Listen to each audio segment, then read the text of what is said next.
So earlier I shared with you a thought from David Hawkins, and I want to read it again. No, you don't have to go nuts and applaud for it, but it's just because I do want to start this message with this idea of the vibration of pure love. So one individual who vibrates to the energy of pure love will counterbalance the negativity of 750,000 who do not. So how do we move into and what is that energy of pure love? You know, it sounds very noble. It sounds really, really, just aspirational as can be. And wouldn't that be wonderful? You know, it's actually quite simple. We move into a vibration of pure love when we are, there's so much noise happening here. I might ask to switch to a cordless mic because this is, there are pounds and pops and clicks. So let's see what happens here. There are ways that we move into pure love, the vibration of pure love. And the ways that we can do it are just simply through helping each other, letting somebody else into a parking space. That is the vibration of pure love. Acknowledging somebody else on the journey, that's pure love. Laughter is pure love. Believe it or not, that's an energy of pure love. So let's see what we can do, just because I want us to start off in that vibration. Thank you, Blair. I appreciate it. That's great.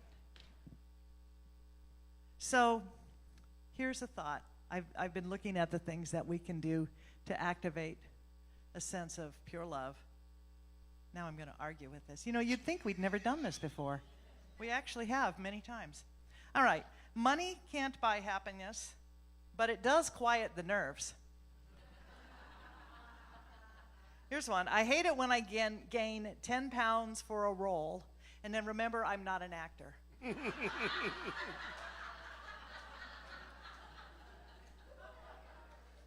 We are a heart-centered, spirit, Skip. Okay, got it. We are a heart-centered, spirit-led community. Heart-centered, spirit-led. And that's my talk today. Thank you. Just let it hang back there as long as it's out of my hair. We rest on the collective wisdom, the collective consciousness, the awareness, the faith, and the spiritual muscle of all of those, not just currently in this room, but who have gone before. You know, this community has been here for over 70 years. And I know, that's pretty impressive. The doors are still open. A lot of communities can't say that. But it's because we have this collective awareness that we've been building on, that I know that whether these beings are still in physical form or not, their vibration is still here. We are still part of it. We rest on their energy. We stand on their shoulders. Here's just an example. I just spoke to someone earlier who was, during the meet and greet, who was married here 50 years ago. And she's here now. Hi, Mary. We have practitioners who studied. I got my license as a professional prayer practitioner in 2000. In 1999, Gretchen got her license. We have Lisa Barish. And I know I'm going to leave everybody else out, but you can complain to me or skip later. So we stand on the shoulders of those, because that is the kind of vibration that continues. That is the pure love. That is the wisdom. That is the intentionality with which this community exists and which we want to bring to the world. It is what we intend to bring to the world. We are clear that that is what we bring to the world. So spirit-led, let's break it down. Heart-centered means that we are not sentimental whiners, who are overly sensitive and we cross our fingers, we're making wishes. We're not lemmings who toss pink fairy dust over all the messes in the world. That's called putting whipped cream on garbage. We don't do that. And this idea of spirit-led doesn't mean that we superstitiously hope. We hope that some deity out beyond all time and space will look kindly upon us and, give us a break. That is not what we do. Heart-centered, spirit-led means that we learn to listen deeply. We listen deeply to a greater presence and power that is stirring within us. And it might be stirring as loving guidance. It might be stirring as divine discontent. It might be stirring as all sorts of things, but we listen to it. We cultivate the awareness of that voice within that. Do you know that one within you who is stirring you to a greater idea? That is that heart center. That is that spirit-led. That is where that vision comes from. And you know, I know that everybody in this room has a vision, has a dream. And if you are not paying attention to it, or if you're not checked in with it, or you're feeling like you don't have one, it's time to wake up, because you and I serve this world in a greater way by awakening to that voice within and following its lead. That's what we do. And if you do have a vision and you're just sort of coasting along, going, well, this is cool, this is good, yeah, I'm going along, yeah, check that off, whatever. If it's not scaring you, it's not big enough. If it's not scaring you, it's not big. And if you don't think you're ready for it, tough. Say yes anyway.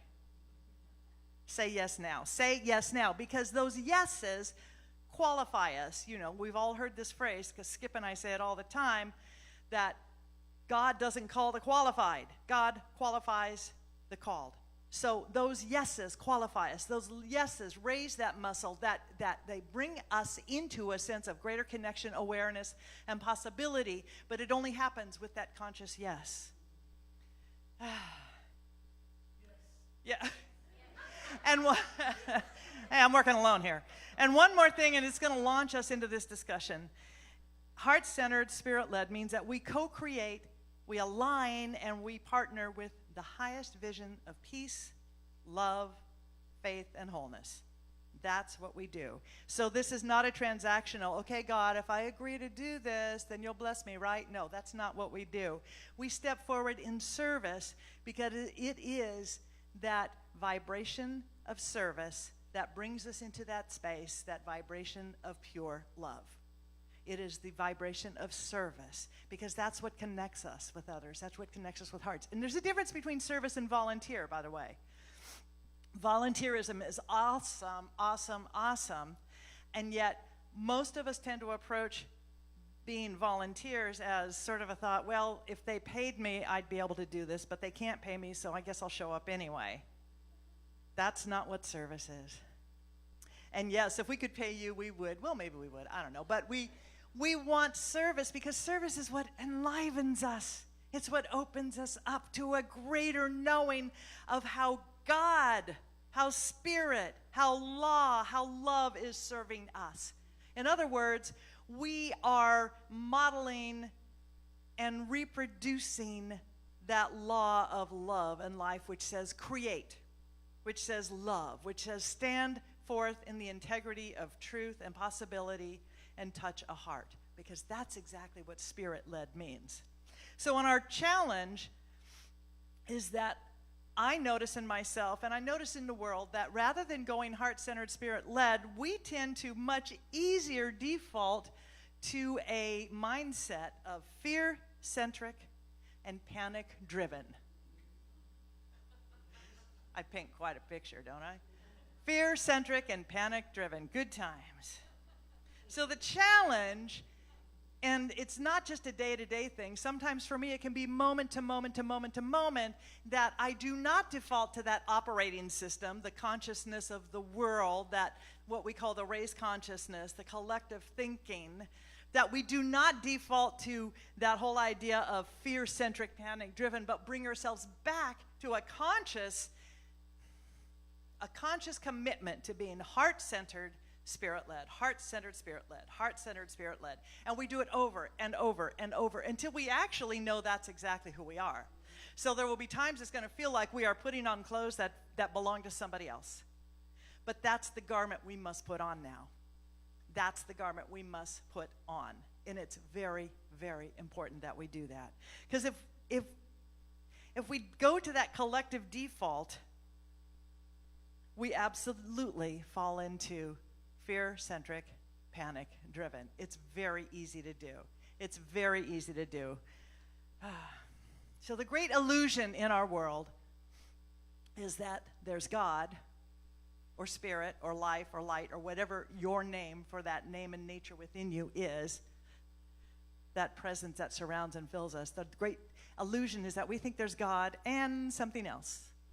God and something else. Or we have an asterisk, right? God is everywhere equally present, except there. God is everywhere equally present.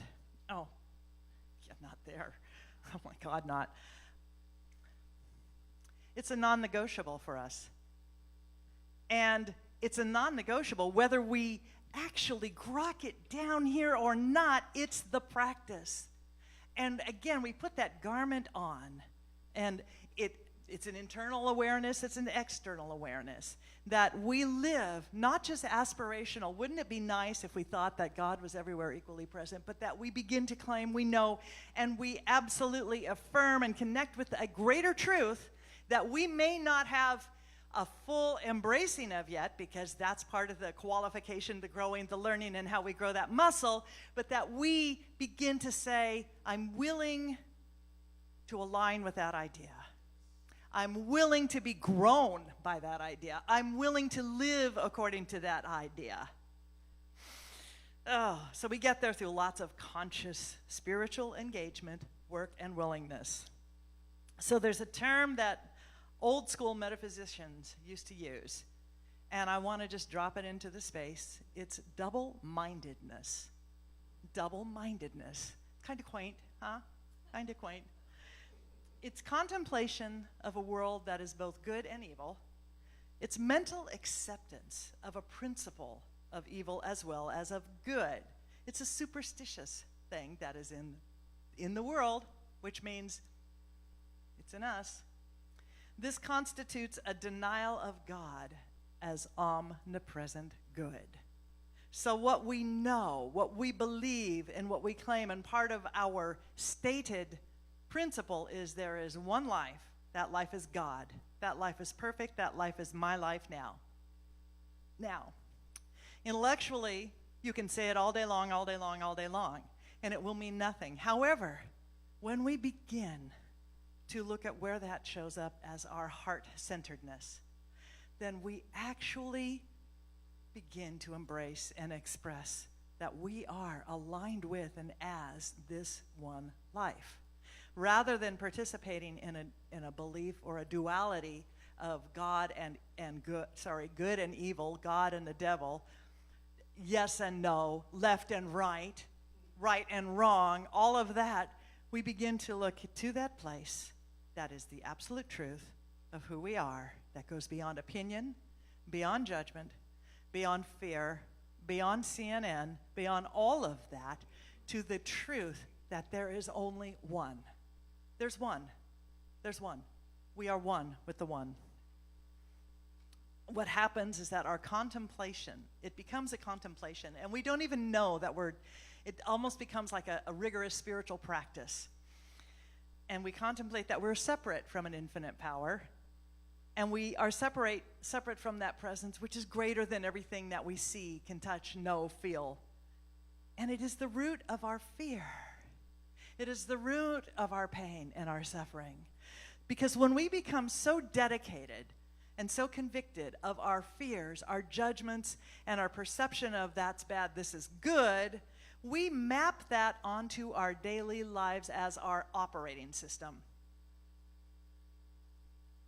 You understand what I'm saying here? It becomes the operating system. And if you work with computers, and I mean, gee, if you have a phone, you know you've got an operating system. Everything goes through and comes from, filtered by the operating system. So what are you mapping onto your life? What are you mapping? What is the operating system that you might have chosen as your default? It's very easy to unconsciously choose an operating system of fear, of panic, and we do that. And it begins to just absolutely create this perception. It's the lens through which we see and experience all. But that's not the only operating system you have to choose from. We have an operating system that is anchored in the truth, the highest truth. That is not about the fear, but it's anchored in truth that moves us into being able to transform the fear. The operating system that's not about the panic, but opens us and aligns us with the possibilities that can guide us into dispelling and deconstructing and dissolving the panic, right? So it's an overlay. And we invest in the stuff in the world. And sometimes we don't even know it. So I want us to really get conscious and to wake up about where we're being heart-centered or fear-centric, spirit-led or panic-driven. I really want us to get that. So, are you investing in struggle right now as a justification for your anger and fear? And I don't think, I know, I'm not saying each one of you is guilty of this. That's not what I'm saying. But I just want you to consider, are you possibly investing in struggle as a justification for anger and fear? Are you investing in anger and fear as a justification for struggle? You know, we have grown up in a consciousness, in a country, in a world that wants us to believe that we struggle, that life is really, really hard, and that some people get ahead and some people don't. There are these thoughts in the collective. We don't have to be a part of them. We can leave them on that buffet. You know, you've heard me say before, if there's kale on a buffet, I'm going right past it. I'll even go for the Brussels sprouts, but I am not going to touch the kale.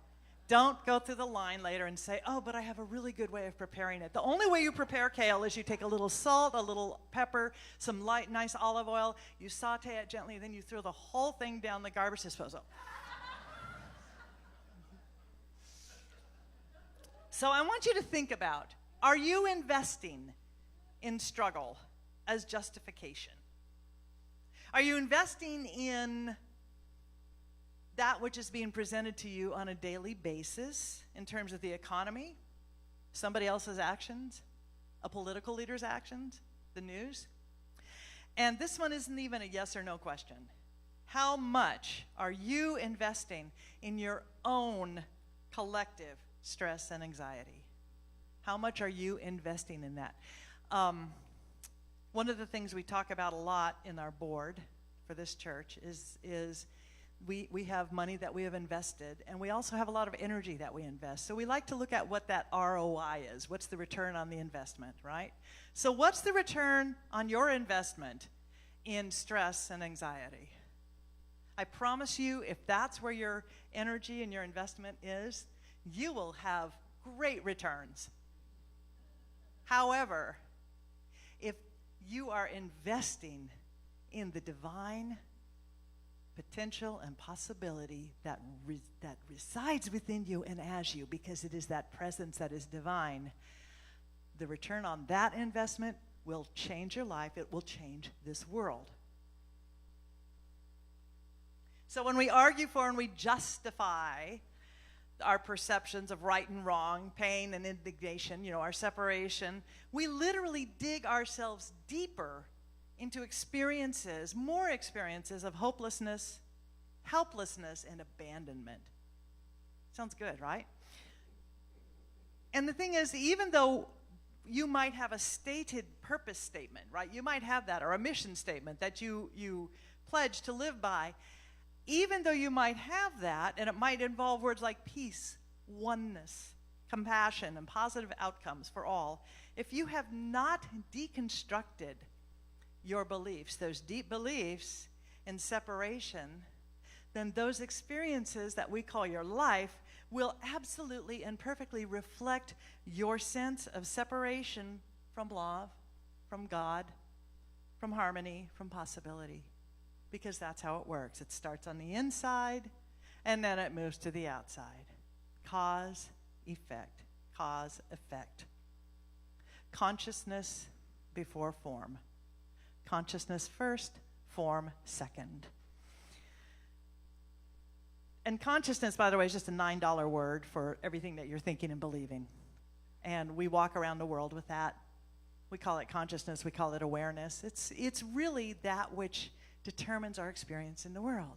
So we seek here to have a consciousness of possibility, of connection, of infinite joy, of limitless living, of being so inspired that not only do our lives unfold in this radiance and brilliance that we call light, that we call God, that we call love, whatever your word for that is, but that you also, because of that vibration of energy, and that's what pure love is, that lifts everybody else too. That touches the world. That's how we change the world. Now, I'm not saying don't show up at the demonstrations, and don't ignore those things that pull at your heart, that are on your mind, that are in your soul. We don't deny those. We don't put our heads in the sand. That's not something we do. But what we do first is become very clear. Where am I investing? Am I investing in the love that I am here to be a channel for? Am I investing in the pure possibility and the infinite potential that is God in me coming forth in divine, radiant, powerful, magnificent expression? Or am I investing so deeply in suffering, tragedy, anger, resentment, that that's all I can see or experience? Years ago, I remember someone saying, your body eavesdrops on your mind. Life shows up for me as a metaphor. So whatever I am seeing, interpreting, and energizing and paying attention to in the world in an overt way and out of balance way, it shows up in my body. I don't know, some of you might have that same experience. Your body eavesdrops on your mind. So here's something else. My finances eavesdrop on my mind. My self-discipline will eavesdrop on my mind. My relationships eavesdrop on my mind. So in other words, how we do one thing is how we do everything. So if my mind is in this place of fear, of condemnation, of nothing but abject criticism, cynicism, then that's going to show up in every other area of my body, because that becomes my operating system. There's my OS Syndey. So again, the principle, consciousness first, form second. Consciousness first, form second. It is done unto me as I believe. It is done unto me as I perceive. It is done unto me as I believe. It is done unto me as I perceive. I wish I could claim authorship of that. It came from the teacher Jesus, and also shows up in every other spiritual path on the planet in different words. But that is the truth. That is a deep truth that we can all embrace. The big idea is that, are you willing to pay attention to what your operating system is, what the perceptions are, what the beliefs are, what is showing up in your life, so that you begin to say, well, you know what? This is working here, but I want to clean it up over there, and maybe that'll affect everything. Are we willing to do that? Because that willingness is what opens us up to the guidance, to the inspiration, the possibility. And once we know what is going on in our thinking, then we are able to so much more effectively move out into the world and be productive, to be healers, to be change makers. And that's really what I think that those of us who are part of this teaching, this path, that's what our calling is. And it doesn't have to be that we stand on a soapbox and talk about it, but it could also be that we show up in those quiet ways and make sure that someone who's hungry has food. That's what a change maker does. So, 3 questions that you can ask yourself anytime if you really want to know what you're thinking. Question 1, I like to call it an inquiry. What does my life look like? What's going on in my life? Number 2, is it possible that my beliefs and my thoughts might have had anything to do with what my life looks like and what's going on? Is it possible that I had a role in this? And number 3, would I like my life to be different? Because if we can look at what's going on, and I'm not saying, oh my God, I'm just horrible at this, look at what I did in my life, but just, oh, that's interesting. I've got some conflict there in my finance. I wonder how I did that. And it's showing up over here too. Well, that's interesting. Well, I must have done it there too. Wonder what I need to change. Or you might look at it and say, I really like this. How do I do more in this area? Because we are here to awaken. It's time to wake up. We just can't sleep anymore. You know, that sleeping is so last night. I just made that up. I didn't say it was good. So we tend to energize our thoughts and our beliefs with lots of emotion and feeling and passion. You know, here we are in Southern California. We are right here in the entertainment industry. We really like to emote. We like to emotionalize our thoughts and our emoting. We like to share our emoting, don't we? Oh my gosh. Yes, we like the drama. But the thing is, we can be so seduced by the drama that we begin to think that the drama is actually the thing. It's not the thing. There's always a cause. There's always consciousness first, form second. So what has happened to create this experience that is so dramatic that it got our attention, and yet we know that we are here for more than just rearranging the deck chairs on the Titanic.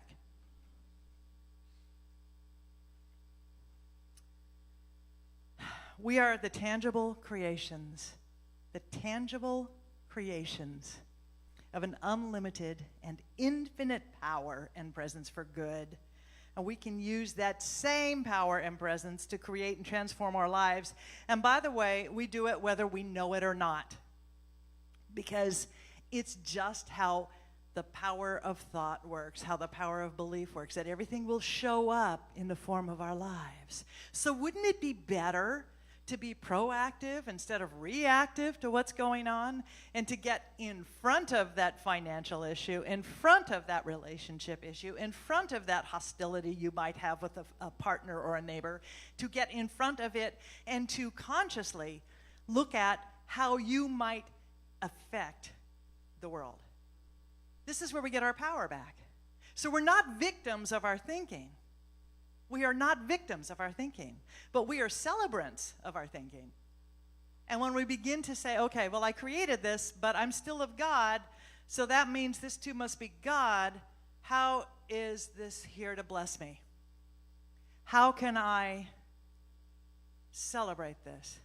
Is there more here for me to know? Am I here still as a being of infinite creation? I must be, because here I am. And I'm using that word infinite creation. That's part of the operating system. What can I do now to move into a greater vibration of wholeness? What is it that I can do? And so that's part of what we do here.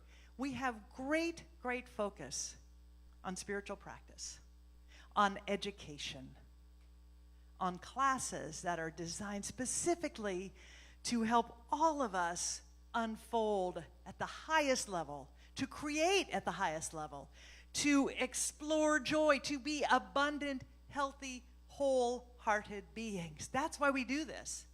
That's why we do this, because life is better when you're happy. I mean, you know, it's interesting. Ernest Holmes never wanted to create, he was the founder of this teaching, religious science, science of mind and spirit, and he never wanted to create a religion. And yet, later in his life, when it had indeed become a path of religion, he was asked, why did you create another religion when there were all of these other religions to begin with? And he said, I tried all of them. I didn't like them. I think a lot of us here have done the same thing. I tried that one. I didn't like it. I tried that. Oh, no, that's not. But this is going beyond that idea of religion into that spiritual knowing that we are each here as channels for the highest good, for the divine, for love. We are not random or accidental manifestations of some deity out there that decided to create, I'll just call it humans, and I'll throw them against the wall and see if it sticks. That's not how creation happened, okay, 13 billion years ago. We are part of the evolution. We are part of the expansion. We are part of the growing. Let's be conscious about that. Let's not be subject to it like this, but let's say, I choose to be part of the evolution. I choose to be part of the expansion. I choose to be part of my own evolving soul, my own ever-evolving life. I choose to be in agency and choice. Big difference, isn't it? Big difference, because we are not victims. We are not victims. It sometimes is going to feel like that, but you know what? Not the truth. Not the truth. One of my teachers used to say, well, so here's the phrase you can use. It may be a fact, but it's not the truth. It may be a fact. And you know my abbreviation for the word fact, F-A-C-T, fluid assessment of a current trend. Fluid assessment of a current trend, which means facts don't stay facts. They don't stay factual. They change. But the world is flat. No, now we know it's not. You can never fly to the moon. No, now we know we can. All of that. Well, there's no cure for these diseases like, measles, the cure for a common cold or anything like that. No, we know there is. Yeah. By the way, just an aside, and I'll probably piss you off, but yes, we believe in science. Okay. Johnny Coleman taught this. Johnny Coleman was a giant in New Thought, and she created a mega church of New Thought in Chicago at a time when it did not exist. She disrupted the system. She disrupted the thinking. And she was a black woman who wasn't allowed in a lot of places, but she created this wonderful, amazing center that still exists today. And she used to say this, I am the thinker that thinks the thought that makes the thing. I am the thinker that thinks the thought that makes the thing. So, what did you think today that might have made a thing? Did you have the thought, oh God, I just don't have enough money? And then, because you're the thinker that makes the thought that makes the thing, did you get the thing? Or maybe you had the thought, man, I'm getting old. I'm getting forgetful. It's really hard to be old and stiff and pain. And then because you're the thinker that thinks the thought that makes the thing, did you create the thing? I am the thinker that thinks the thought that makes the thing. I am the thinker say that. I am the thinker that thinks the thought that makes the thing. That in its simplest form is exactly what we teach. So it is up for us to be extremely awake to our thoughts and not just let the random garbage which goes on in the world be that which is what we are investing in. We do not have to do that. I don't like the return on that investment. You? Okay. I want to go back to what I read before. One individual who vibrates to the energy of pure love will counterbalance the negativity of 750,000 who do not. Ernest Holmes said it this way, such is the power of right thinking that it cancels and erases everything unlike itself. It answers every question, solves all problems, is the solution to every difficulty. It is the sunlight of eternal truth bursting through the clouds of obscurity and bathing all in its glory. It is the absolute with which you are dealing and nothing less. We are amazing. We are connected to amazing. We are channeling amazing. We are sourced by amazing. We are powered by amazing. We are the minds, the creators, the channels, the vehicles for amazing, amazing. Nothing less. We are here for that. So I am the thinker who thinks the thought that makes the thing. Are we surrendering our power, our agency, our choice, or are we claiming it? Are we claiming it and using it? So let me ask another way. During this past week, did you possibly surrender your innate power to create and to live peacefully? Did you surrender it to the fear-centric, panic-driven mass thinking of the world out there? Just imagine for a moment, is there an area where that might have happened? And you hear me say this a lot. Where in your own life, perhaps this last week, the last several months, have you allowed yourself to be defined by the world instead of divined by God? We can be defined and limited by this world, or we can be divined by the infinite intelligence which we are. Have you claimed your divinity? You know, Jesus said, it's done unto you as you believe, not as you hope or you wish.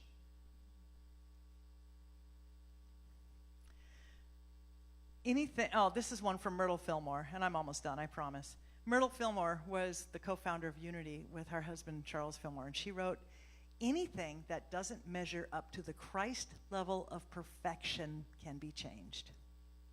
Now, just as easily you can substitute, because the Christ standard of perfection simply means the undeniable wholeness of God that you and I are. So you could just as simply say, anything that doesn't measure up to the Buddha standard of perfection, the Kuan Yin standard of perfection, the Moses standard of perfection, the Allah standard of perfection, any of it can be changed. Because one individual who vibrates to the energy of pure love will counterbalance the negativity of 750,000 who do not. Let's pray. Thank you.